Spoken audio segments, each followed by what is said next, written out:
Good Friday afternoon. Thanks for joining us on KARE 11 News Now. I'm Chris Harapsky. Breaking news today from the Justice Department. This just in. In the last few hours, Deputy Attorney General Todd Blanche announced that they have now opened a federal civil rights probe into the death of Alex Preddy. Blanche said the department is, quote, looking at everything that would shed light on that day, end quote. Preddy was shot and killed by Border Patrol officers last weekend. Right now, it is not clear if Minnesota officials will be involved in that investigation. Several leaders here, including Governor Tim Walz and Mayor Jacob Frey of Minneapolis, have expressed frustration that state officials were being blocked from the investigations into the deaths of Preddy and Renee Good. New today, local journalist Georgia Fort's team speaking out after she and former CNN anchor Don Lemon were arrested by federal agents in connection to covering a church protest in St. Paul. The Center for Broadcast Journalism saying it stands with Fort and Lemon, saying, quote, in America, we do not arrest journalists for doing their jobs. Today we heard from Fort's family about her arrest. My 7- and 8-year-old sister woke up today without a mom. My father woke up today without his wife. I'm demanding that my mom gets released. The separation of families will never be right. U.S. Attorney General Pam Bondi says that the arrests come after a, quote, attack on a St. Paul church, end quote. The protest was because its pastor allegedly works for Immigration and Customs Enforcement. 3 people, including civil rights attorney Nekima Levy Armstrong, protested that same church that Lemon covered. They were also arrested, and we just heard from Levy Armstrong last night. They used 3 different sets of restraints on us as if we were hardened criminals and murderers. We had ankles, shackles on our ankles. We had belly chains around our waists, and we had handcuffs with bars in the middle. The protesters say that they believe the arrests were politically motivated because they offered to turn themselves in before they were arrested. Federal government claims they prevented people from practicing their religion in a place of worship. New today, President Trump backing away from a planned drawdown of federal agents in Minnesota. This comes as a nationwide movement is underway to protest immigration enforcement. People across the country pledging not to shop, work, or go to school. On Thursday, Border Czar Tom Homan admitted Operation Metro Surge had strayed from its initial focus. He said going forward, the goal is to arrest undocumented people with an additional criminal record. Homan gave no timeline for when agents would fully withdraw. However, he said knowing their numbers relies on cooperation from local jails. But overnight, President Trump says there will not be a drawdown of federal agents in Minnesota. If we get these agreements in place, that means less agents on the street. This is common sense cooperation that allows us to draw down on the number of people we have here. Yes, I said it, draw down the number of people here.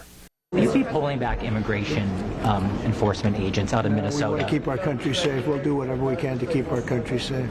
So now pulling back? No, not at all. Okay, so that's another controversy, another contradiction within the Trump White House. Homan promised ICE agents will be held accountable if they don't hold up standards of conduct. Just in this afternoon, Minnesota Governor Tim Walz and Minnesota Attorney General Keith Ellison will testify to the House Oversight Committee in March.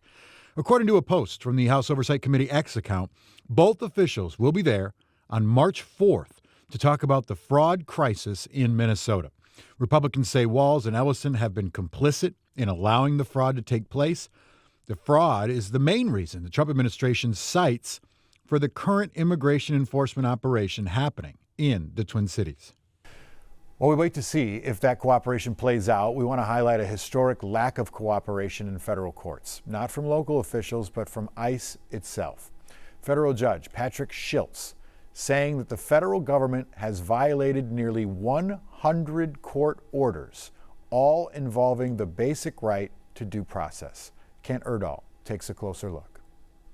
The South St. Paul community has spent the past 2 weeks rallying around a former Packers student named Oscar, who came to the U.S. from Guatemala in 2021 to seek asylum.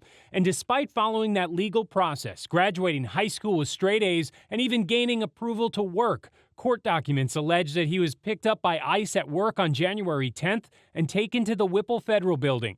The next day, Oscar's lawyer filed an emergency habeas corpus petition, but before that petition was heard, Oscar was flown out of the state to an ICE facility in El Paso. 4 days later, on January 15th, the judge granted that petition and ordered his release. But that did not happen, and after another 4 days, ICE told the court Oscar was scheduled to return to Minneapolis from El Paso on January 20th. But once again, that did not happen. It turns out he was taken to a different ICE facility in Albuquerque instead, and yet after another court order and another delay, that online fundraiser finally confirmed that Oscar made it home yesterday, 19 days after he was detained. Kent Erdahl reporting there. Again, Oscar's case is just one of 74 cases where ICE allegedly violated court orders that tried to ensure basic due process. In response, Judge Schiltz wrote, quote, "This list should give pause to anyone, no matter his or her political beliefs, who cares about the rule of law." By the way, Judge Schiltz, a Scalia constitutionalist who was put into his position by George W. Bush. Schiltz later added, quote, "The extent of ICE's noncompliance is almost certainly substantially understated," end quote. Just a few of the attorneys that we've spoken to say they filed more than 1,000 habeas corpus petitions. They say nearly all have been granted by judges, but in many cases, people have already been flown out of state. We're also following some major shakeups in the sports world, especially the Minnesota Vikings. Breaking just this afternoon, the Vikings organization fired general manager Kwesi Adofo-Mensah after 4 seasons with the team. The news comes after the Vikings missed the playoffs this season. In a statement, the team says that they are grateful for Kwesi's commitments to the team. Executive Vice President of Football Operations, Rob Brzezinski, will lead the team through the 2026 NFL Draft. Over in the Twins camp, the team announced today that it's parting ways with President Derek Falvey. This ends a 9-year run for Falvey, who most recently oversaw both baseball and business operations. In a statement, the Twins saying the timing of the separation serves, quote, "the best interests of all involved," end quote. Another huge story today. Luigi Mangione will not face the death penalty for allegedly killing United Healthcare CEO Brian Thompson in December of 2024. A federal district judge made that decision this morning. Judge Margaret Garnett also ruled Friday to allow into Mangione's trial evidence recovered from his backpack at the time of his arrest. Law enforcement seized several items from Mangione's backpack, including a handgun, a loaded magazine, a red notebook, key pieces of evidence that authorities have said tie him to the killing. Mangione's attorneys argued that evidence should be barred from trial, saying the search of their client's backpack was illegal because they had not obtained a warrant and there was no immediate threat to justify a warrantless search. If fraud is where all of this chaos we have now begins, let's get back to what is going on with fraud, specifically the response to fraud. A crackdown on fraud is impacting legitimate care providers and the people who rely on them. This week, the Senate's Human Services Committee heard testimony about this, and our Gordon Severson has more. In the fight against fraud, there are Minnesotans caught in the middle. Today we're going to focus on impact. The care providers and people they serve who say they've been hurt by the ongoing crackdown. These people did nothing wrong. Susan Rosette is a care provider in northern Minnesota, and she says new procedures, including delayed payments through the Minnesota Department of Human Services, caused her employees to miss a paycheck. It breaks my heart for all of us. More than a dozen of them quit because they couldn't afford to stay. We've had to triage the people we serve. The workers willing to stay and care for them are the only reason we're still operating. They're working without pay.